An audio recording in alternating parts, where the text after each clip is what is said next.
Les gars, j'espère que vous allez tous bien. On se retrouve aujourd'hui avec une nouvelle vidéo d'actu. Il y a 2-3 petits trucs intéressants, mais sinon, voilà, la vidéo, je pense, elle sera plus courte que d'habitude. Donc, on va parler de Khamzat Chimaev, de Nassourdine Imavov, de Hossein Keita, d'Alex Pereira, les amis, bref. On va commencer tout de suite, les amis, avec une vidéo d'Alex Pereira. Il est en train de jouer avec son fils, bataille de coussins, et vous allez voir qu'il met KO son fils avec un coussin. D'accord? Donc, il arrive à... Voilà. Il déconnecte avec un coup de coussin. On regarde ça tout de suite, les gars. Attendez, je vais vous augmenter un petit peu. Voilà, comme ça, c'est mieux, non? One, two, three, fight! Oh, ball down comes with the cheap shot at the break. Oh. Déjà là, il est sonné, là. Hop là. Il l'a sonné. What's going on?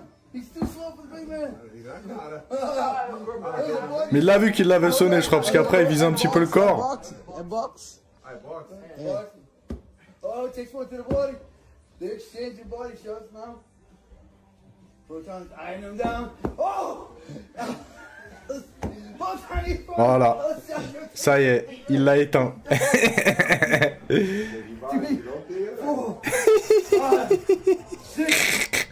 C'est la première fois de ma vie que je vois ça, les gars.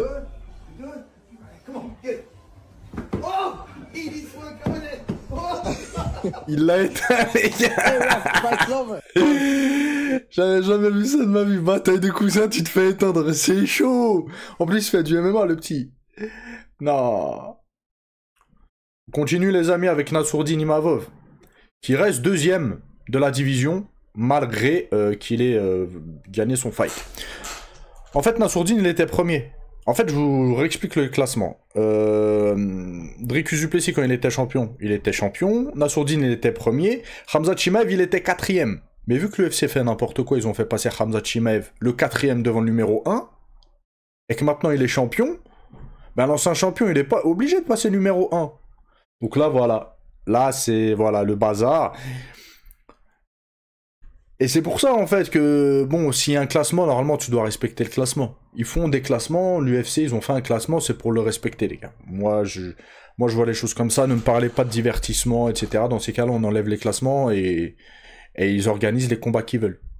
Tout simplement. Mais si t'as un classement, normalement, tu dois le respecter. Donc là, il est numéro 1, il est numéro 2, et il reste numéro 2 malgré sa victoire. Et ce qui est normal, il peut pas détrôner du Plessis, qui est l'ancien champion. Vous voyez? Que si Nassourdine avait affronté Dricus du Plessis, le numéro 1 qui affronte le champion, voilà, après c'est plus facile pour faire les classements. Après en soi, c'est pas grand-chose, parce qu'on voit que les classements ne signifient plus rien en fait. Et on continue avec Khamzat Chimaev. Il semble déter. Donc il semblerait, selon l'entraîneur de Khamzat Chimaev, Alando Nascimento, sur les objectifs de ses combattants. Il a dit quoi? Chimaev veut entrer dans l'histoire de l'UFC en devenant champion UFC dans 3 divisions. Et c'est son objectif actuel. Donc là, il en avait déjà parlé, hein, et est-ce qu'il va défendre sa ceinture? J'espère, les gars. J'espère qu'il va rester sur les 84 kilos pour au moins 2 combats, les gars. Pour faire 2 défenses de titre. Faut arrêter, dès que tu deviens champion d'une catégorie, hop, tu changes de catégorie. Ça pue, ça pue la défaite, les gars. Après, que ce soit Khamzat ou n'importe qui, hein. Là, je suis objectif. Ramenez-moi n'importe quel combattant, j'aurais dit la même chose. Voilà. Donc, ça n'a pas de sens. Tu deviens champion d'une division, tu dois faire plusieurs défenses de titre avant de monter d'autres divisions. C'est comme ça. Donc là, on va voir s'il va faire une défense de titre, 2, ou s'il va monter direct chez les 93 kilos. En tout cas, je pense que même chez les 93 kilos, avec la lutte qu'il a, il y a moyen qu'il devienne champion. Hein. Là, en Kalaev, il est le champion actuel. S'il doit affronter... Non, c'est pas s'il doit affronter. Il va réaffronter Alex Pereira. On va voir ce que le combat va donner. Contre Ankalaev, je sais pas ce qu'il pourra donner, Khamzat Chimaev, mais s'il doit affronter Alex Pereira, il y a moyen qu'il torpille Alex Pereira, les gars. En fait, ça va être 50-50.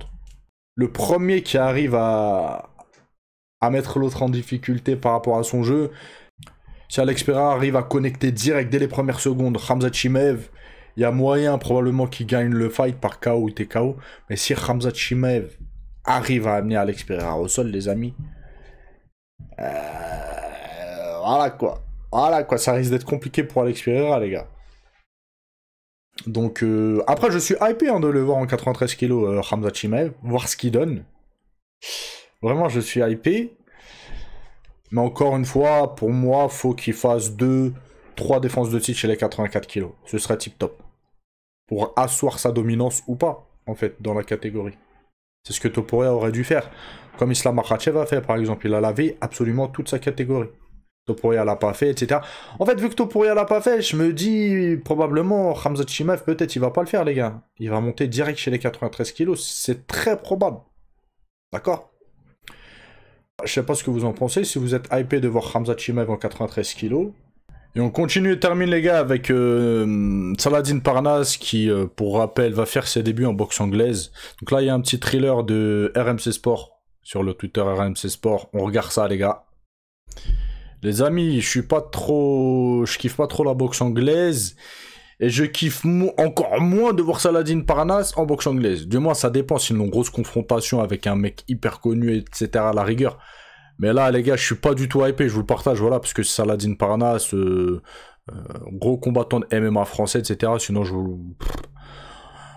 très clairement, pour être honnête, les gars, je m'en tape le coquillard, hein, pour rester poli, je vais même pas regarder, les gars.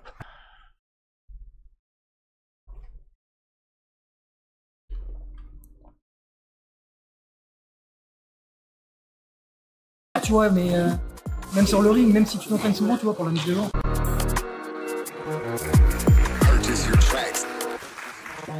Franchement impressionnant. Pour un mec qui a 0 combat, on voit que c'est pas sa première, tu vois, mais même sur le ring, même si tu t'entraînes souvent, tu vois, pour la mise de vent, il a une grosse expérience, il s'affole pas, très sérieux, très propre. Je vois un gros combat de sa part pour le mois d'octobre. Franchement, très bonne personne et super sparring. Donc il va affronter Petit Jean, les gars. Je sais qu'il y a des mecs qui suivent énormément et qui pratiquent la boxe anglaise sur ma chaîne. Dites-moi s'il est connu, Petit Jean. Jamais entendu parler de ma life, mais en même temps, je ne suis pas la boxe anglaise. Donc c'est quoi, il est chaud, c'est un professionnel, il est ouf, c'est... Où ils l'ont mis un plombier. Dites-moi les gars, parce que voilà, j'y connais rien encore une fois, et ça m'intéresse pas plus que ça, mais c'est juste par curiosité, quoi. Donc voilà, dites-moi si vous êtes, vous, hypé par le fait que Saladin aille en boxe anglaise et combatte Petit Jean. Soyez sincères, si vous n'êtes pas d'accord, dites-le, hein, dans le respect, bien évidemment. Ah bah, vous savez quoi, attendez, on va lire un petit peu les commentaires, ça commence. On s'en bat les steaks.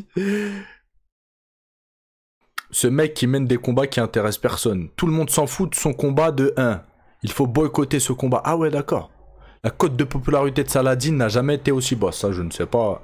Tout le monde s'en fiche. Et c'est logique, il a choisi l'argent plutôt que de répondre aux attentes de ses fans. Rien à faire.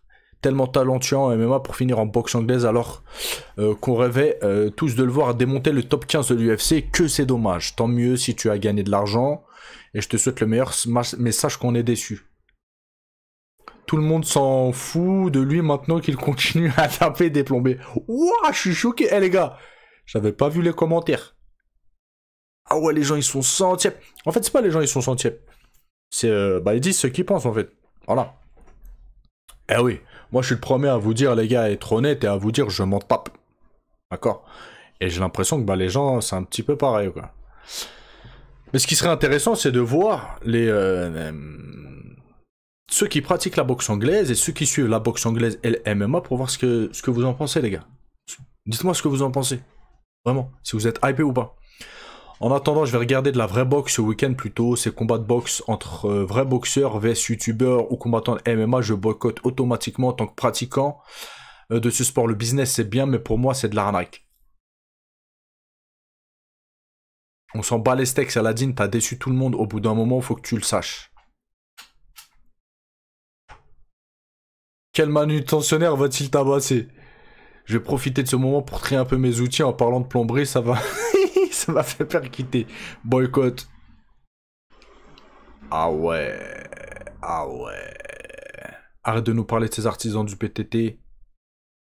Bon les gars, je crois que... voilà, hein, là j'ai pas vu un seul commentaire positif. Après j'ai pas tout lu, mais j'en ai lu combien? 10, 15, 20. Aucun commentaire positif. Bref, c'est tout pour aujourd'hui, je vous laisse. Ciao, ciao.